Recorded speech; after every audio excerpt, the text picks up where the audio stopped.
Marcus Aurelius was not born into ease. He lived during one of Rome's darkest periods. Endless military campaigns, a devastating plague, and constant threats to his rule. Externally, his world was unstable. Internally, he faced something even harder: fatigue, grief, and doubt. And yet, his writings reveal no bitterness, no self-pity, only discipline. Why? Because Marcus understood something most people never realize: that true suffering does not come from events, but from our judgments about them. The Stoics believe that life is divided into two realms: what is within our control, and what is not.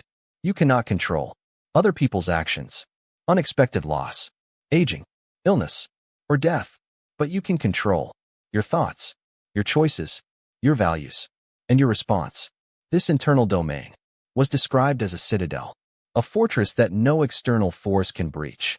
Unless you open the gates yourself, you have power over your mind, not outside events. Realize this, and you will find strength. This was not motivational language. It was survival philosophy. For Marcus, the inner citadel was not an abstract idea. It was a daily practice. Each morning, he reminded himself that he would encounter selfish people, arrogant minds, and ungrateful behavior, not to resent them, but to prepare for them. Because a Stoic does not demand that the world be gentle. A Stoic trains himself to be resilient. The inner citadel is built from three core principles: awareness, recognizing what you can and cannot control; discipline, refusing to be ruled by impulse, anger, or fear; acceptance, meeting reality as it is, not as you wish it to be. Marcus Aurelius believed that when you master these, no insult can truly harm you, no loss can destroy your character, and no chaos can steal your peace. He was an emperor in the external world, but a student within. And that is the paradox of Stoicism. The more control you seek over life, the less control you have. But the moment you turn inward and fortify your inner citadel, life loses its power over you. This is where the Stoic path begins. Here is where you paste your full 20-minute script. Keep it as one long text block. For now, maybe test with just the first 5 minutes block to ensure it works faster. If Marcus Aurelius taught the Stoics how to protect the mind, Seneca taught them how to protect something even more fragile: time. Seneca was not an emperor. He was a statesman, a playwright, and one of the wealthiest men in Rome. Yet despite his power and privilege, he believed that most people lived in a state of quiet poverty, not because they lacked money, but because they squandered their lives. In his essay on the shortness of life, Seneca makes a startling claim: that life is not short at all. We simply waste most of it. It is not that we have a short time to live, but that we waste much of it. Seneca observed people who were constantly busy, constantly exhausted, yet strangely unfulfilled. They rushed from obligation to obligation, chasing status, approval, and future security. And in doing so, they postponed the only life they would ever have. To the Stoics, time was the only true possession. Money can be regained. Reputation can be rebuilt. Even health can sometimes return. But time, once spent, is gone forever. This is why Seneca considered time the most valuable currency of all. And yet, it is the resource we guard the least. We give our hours freely to distractions, to anxieties about the future, to regrets about the past. We allow other people's priorities to dictate the shape of our days. And then, one day, we are surprised to discover that life has passed us by. Seneca warned that most people do not truly begin living until they are forced to confront death. Only then do they realize how much time they have lost. While we are postponing, life speeds by. For the Stoics, this was not meant to inspire fear, but urgency. Not the urgency of panic, but the urgency of intention. To live like a Stoic is to treat each day as a complete life in miniature. Not perfect, not painless, but purposeful. Seneca argued that the wise person does not live longer than others. He lives deeper. He is present, deliberate, selective with his attention. Because attention, to a Stoic, is how time is spent and how life is shaped. This is why Stoicism demands that we ask uncomfortable questions. What am I giving my time to? Who am I giving it away to? And is this how I would choose to live if I truly understood how finite life is? Seneca believed that when we reclaim our time, we reclaim our freedom, not by withdrawing from the world, but by refusing to be consumed by it. The Stoic does not fear death.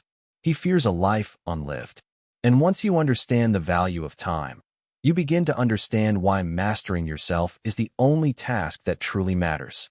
Marcus Aurelius was an emperor. Seneca was a statesman.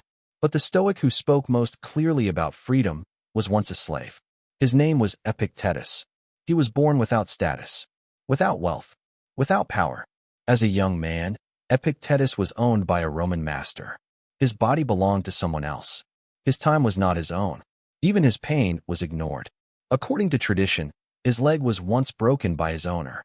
And yet, Epictetus would later teach that no one had ever truly owned him.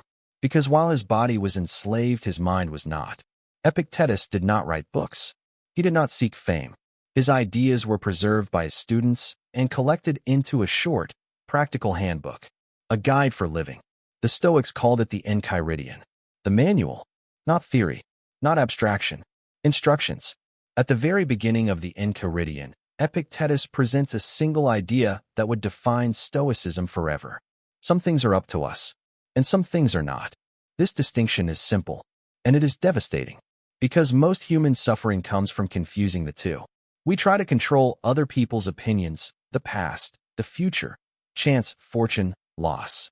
And when reality refuses to obey us, we feel angry, anxious, powerless.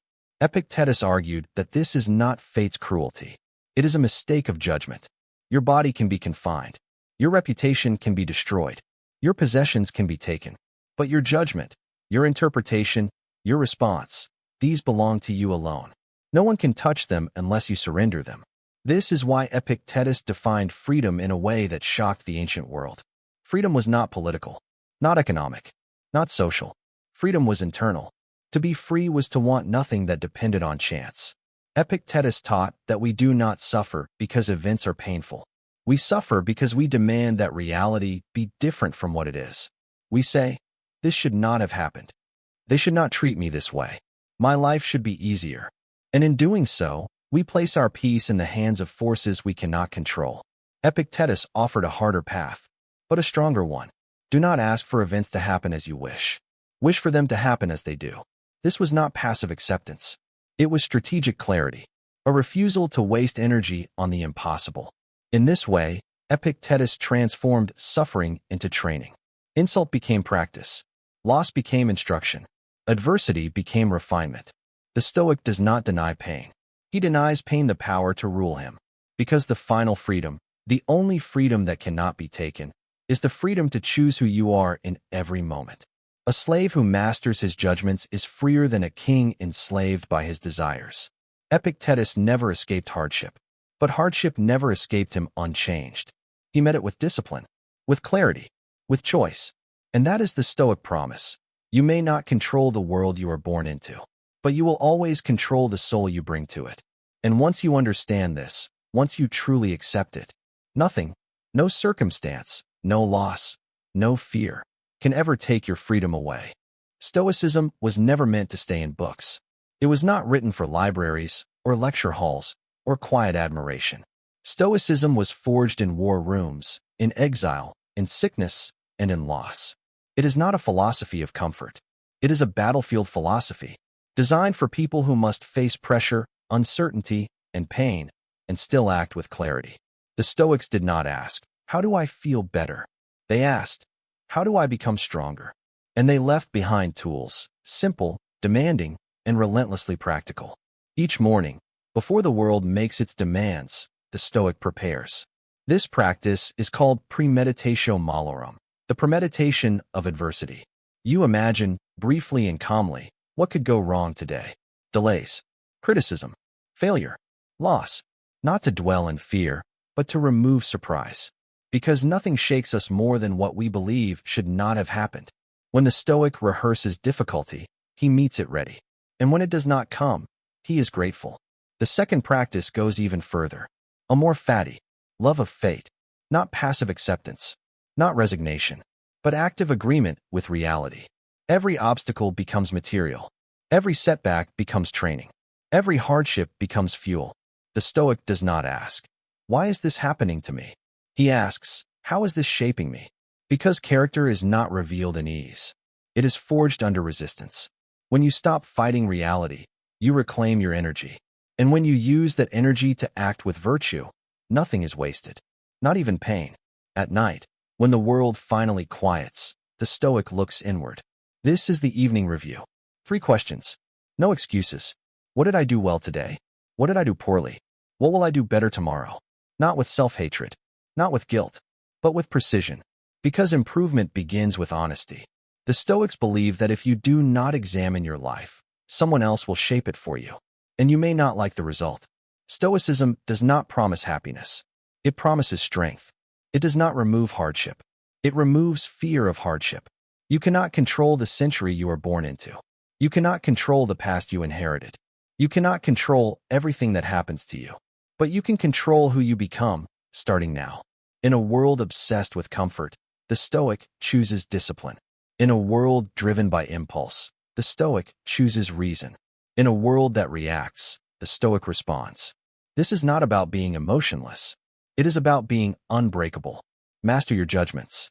Guard your time. Choose your response. Build your inner citadel. Because when your character is strong, fortune loses its power. The Stoic path is open to anyone, but it demands something rare. Responsibility. If this path speaks to you, if you seek wisdom, discipline, and mastery of self, subscribe to Chronos Vault and continue the journey.